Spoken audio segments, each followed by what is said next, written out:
اعوذ باللہ من الشیطان الرجیم بسم اللہ الرحمن الرحیم.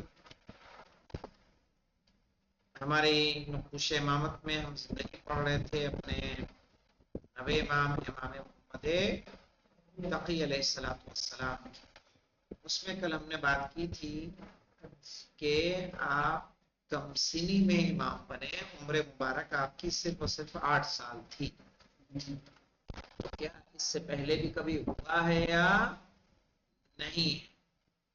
تو کل ہم نے کچھ تاریخی شواہد جانے تھے کہ نہیں جانے تھے؟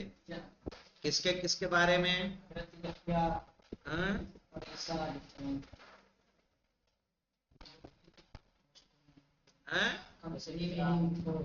جناب عیسیٰ اور جناب یحییٰ.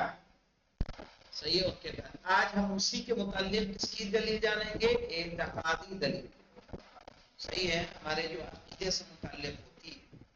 لیکن ان تمام دلیلوں کے باوجود جو اس بات کو ثابت کرتی ہیں کہ ایک شخص کا کمسنی میں عظیم الہی عہدوں پر فائز ہو جانا ممکن نہیں ہے.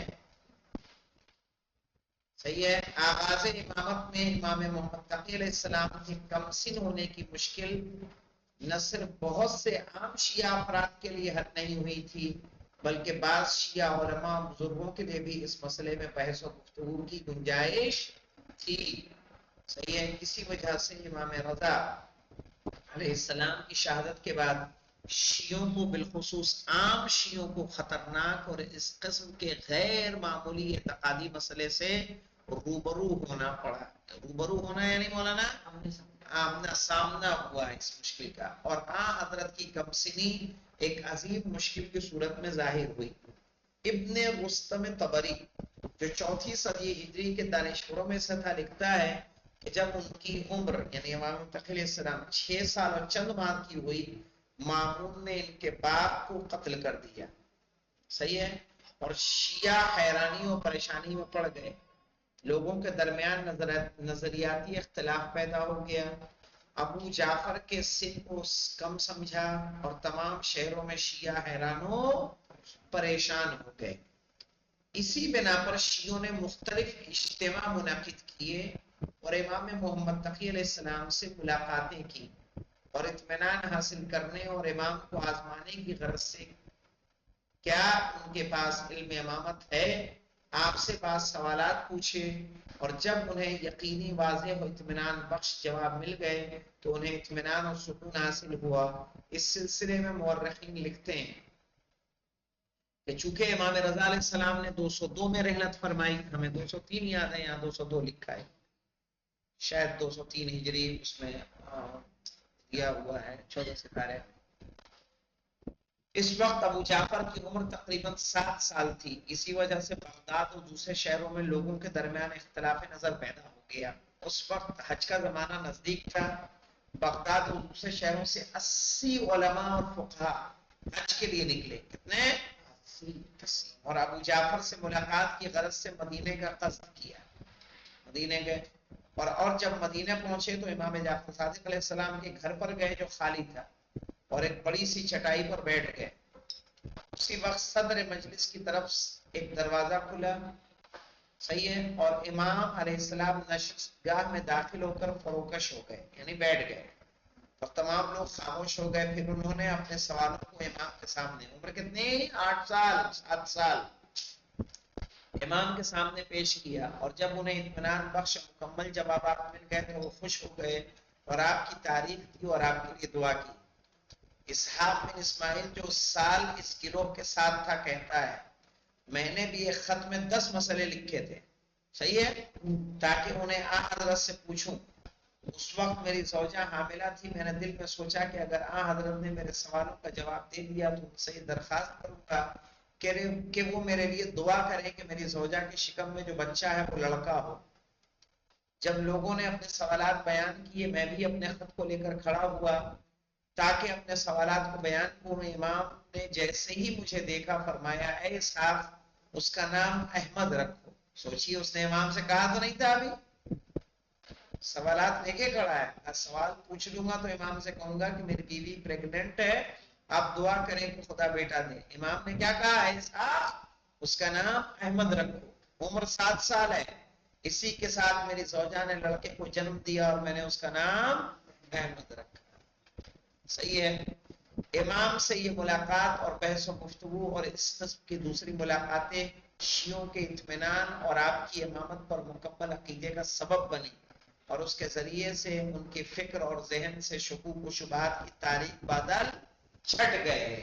یعنی جو شک پیدا ہو رہا تھا ان کو، اس شک سے کیا ہوا، انہیں نجات حاصل ہو گئی اور حقیقت کا سورج آشکار ہو گئے اور لوگ آپ کے لیے آپ کو امام ماننے کو مجبور ہوئے. چونکہ جب علماء کی جماعت آئی اور علماء نے دیکھا کہ نہیں، ان کے اندر وہی صلاحیت ہے جو ان کے بعد ان کے اندر موجود تھی، جو پچھلے اماموں میں موجود تھی. یہ جو سوال دیتے ہیں، ظاہر ہے کسی کے دل کی بات کا جاننا. مولانا اسحاق کیا کہہ رہے ہیں؟ میں نے سوچا تھا کہ 10 سوال پوچھ لوں گا، تو پوچھنے کے بعد میں دعا کے لیے کہوں گا امام سے. امام نے پہلے ہی بنا اس کے جواب دے دیے. صحیح ہے. دیکھیے آپ کے مناظرے جیسا کہ بیان کیا جو جا چکا ہے کہ امام جواد علیہ السلام پہلے ایسے امام تھے جو کمسری میں منصب امامت میں فائز ہوئے. ٹھیک ہے. اسٹار پہ جائیے مولانا. حضرت کے بعد کے فردر امام نقی بھی اسی عمر میں بلکہ اس سے بھی کم عمر میں منصب امامت میں فائز ہوئے اور ان کے بعد امام مہدی بھی 5 سال سے کم عمر میں درجہ امامت میں فائز ہوئے. سمجھ میں؟ یعنی امام علی نقی چکے امام منتقی علیہ السلام کی عمر مبارک سب سے کم ہے 25 سال. پھر امام علی نقی علیہ السلام کو جب ملی تو شاید 6 سال کے تھے. کون؟ امام علی نقی علیہ السلام. اور جب ہمارے 12ویں امام ہوئے تو پھر کیا ہوا؟ 255 میں آپ کی ولادت ہے، 260 میں آپ کے یعنی 11ویں امام کی شہادت ہے. کتنے ہجری میں شہادت؟ 260 میں. 255 میں ہمارے 12ویں امام کی ولادت. کتنے سال ہوتے ہیں؟ 5 سال. صحیح ہے. اس میں بھی تھوڑا ادھر ادھر ہوگا، ٹھیک ہے نہیں؟ لہذا آپ کے ساتھ بہت سے مناظرے اور بحثیں ہوئی. ٹھیک ہے. جن میں سے بعض بہت زیادہ ہنگامہ خیز، ہیجان آور اور دلچسپ تھی. ان مناظروں کا سبب یہ تھا کہ جیسا کہ بیان کیا کہ ایک طرف تو آپ کی امامت آپ کے کمسین ہونے کی وجہ سے بہت سے شیعوں کے لیے مکمل طور پر ثابت نہیں تھی، اگرچہ شیعوں کے بزرگ اور اہل علم افراد کو شیعی عقیدے کی بنیاد پر اس سلسلے میں کسی قسم کا شک و شبہ نہیں تھا. چونکہ ہمارا عقیدہ ہے امام ہے تو پیدا ہوتے ہی وہ کیا ہے؟ امام ہے. اسے کچھ حاصل کرنے کی ضرورت نہیں ہے. لہٰذا وہ اپنے اطمینان قلب اور آپ کو آزمانے کی غرض سے آپ سے بہت زیادہ سوالات کرتے تھے. دوسری طرف اس دور میں معتزلہ کے زور میں اضافہ ہوا تھا اور مکتب اعتزال نے رونق اور رواج کی منزل میں قدم رکھا تھا. حکومت وقت بھی اس کی حمایت کر رہی تھی اور ان کی فکری راہ کو محکم کرنے اور استقرار عطا کرنے اور دوسرے گروہوں پر چوٹ پہنچانے اور ان کو کمزور کرنے اور ان کے اثرات کو کم کرنے کے لیے حکومت وقت اپنے اقتدار اور اپنے اثرات نیز دوسرے حکومتی مادی اور معنوی وسائل کے ذریعے سے ہر طرح سے فائدہ اٹھا رہے تھے تاکہ معتزلہ مذہب کو آگے بڑھایا جائے اور اشاعرہ کو اور دوسرے مذاہب کو کیا کر دیا جائے؟ نیچے کر دیا جائے. جیسا کہ ہم جانتے ہیں کہ مکتب اعتزال یعنی معتزلہ والے صحیح کہ فکری راہ محدود تھی اور خطا پذیر انسانی عقل پر بھروسہ کرنے میں زیادہ روی سے کام لیتے تھے. یعنی انسانی عقل کیا ہے مولانا؟ غلطی کر سکتی ہے کہ نہیں کر سکتی ہے؟ غلطی کر سکتی ہے. صحیح ہے. اور اس لیے کیا کرتے تھے وہ مولانا؟ اس پر زیادہ بھروسہ کرتے تھے. صحیح ہے. معتزلیوں کا دستور یہ تھا کہ وہ دینی احکام و مطالب کو اپنی عقل پر پرکھتے تھے اور جس چیز کی ان کی عقل واضح طور پر تائید کرتی تھی وہ اسے قبول کرتے تھے اور بقیہ باتوں کا انکار کر دیتے تھے. چونکہ کمسنی میں مقام امامت پر فائز ہو جانا ان کی ظاہر بین عقل کے لیے قابل توجیہ تھا، ہے کہ نہیں؟ کیسے مان سکتے تھے؟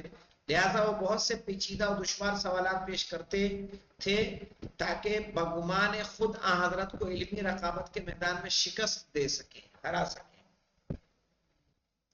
لیکن ان تمام بحثوں اور علمی مناظروں میں امام محمد تقی علیہ السلام نے علم امامت کے پرتوں یعنی پرچھائی میں اپنے محکم اور حقیقت کو روشن کرنے والے جوابوں کے ذریعے سے اپنی امامت کے متعلق ہر قسم کے شک و شبہ کو دور کر دیا اور اصل امامت کو بھی مضبوطی عطا فرمائی. اسی بنا پر آپ کے بعد حضرت امام علی نقی علیہ السلام کے دور میں کہ وہ بھی کم سنی میں منصب امامت میں فائز ہوئے تھے، اس موضوع کی وجہ سے کوئی مشکل پیش نہیں آئی، چونکہ اس وقت سب کے لیے یہ بات واضح ہو چکی تھی کہ اس الہی منصب کو پانے کی راہ میں کم سنی اثر انداز نہیں ہوتی. یہاں پر امام تقی علیہ السلام کے مناظروں میں سے ایک مناظرے کو صحیح ہے کو ایک مناظرے کو نمونے کے طور پر قارئین کے سامنے پیش کرتے ہیں. یحییٰ ابن اکثر قاضی القضات انشاءاللہ یہ مناظرہ ہم لوگ کل پڑھیں گے، مشہور ہے، معروف ہے اور سب اس کو جانتے ہیں. صحیح ہے. اور جہاں تک ایک مناظرہ مجھے یحییٰ ابن اکثر کا تو نہیں آتا، لیکن ایک ویسا تھا کہ بادشاہ نے جو ہے ان کے تعلیم و تعلم کے لیے شاید اسی کو معین کیا تھا. تو پوچھا کہ اس غلام کسی نے کچھ دنوں کے بعد پوچھا کہ اس غلام ہاشمی کا کیا حال ہے؟ تو انہوں نے جواب دیا کہ لوگ سمجھ رہے ہیں کہ میں اس کو پڑھا رہا ہوں، لیکن قسم خدا کہ میں اس سے سیکھ رہا ہوں. کوئی ایک دروازہ علم کا کھولتا ہوں، اس کے کئی دروازے، ہزار دروازے کھول دیتا ہے. امام محمد تقی علیہ السلام یا امام علی نقی علیہ السلام کے حوالے سے اس طرح کی اس وقت کے خلیفہ نے ان کے لیے اس وقت بڑے سے بڑے عالم کو معین کر دیا تھا تاکہ ان کی تعلیم و تربیت کا خیال رکھیں، ان کو پڑھائیں لکھائیں اپنے حساب سے کہ یہ بھی بچے ہیں، ان کو تعلیم کی ضرورت. کسی جو تعلیم دے رہا تھا اس سے کسی نے کچھ دنوں کے بعد پوچھا کہ بچے ہاشمی بچے کا کیا حال ہے؟ کہا لوگ سمجھ رہے ہیں کہ میں اس کو پڑھا رہا ہوں، لیکن قسم خدا جب میں کوئی ایک بات نکالتا ہوں تو اس سے وہ ہزار باتیں نکال دیتے ہیں. انشاءاللہ کل وہ مناظرہ دیکھیں گے. الحمدللہ رب العالمین.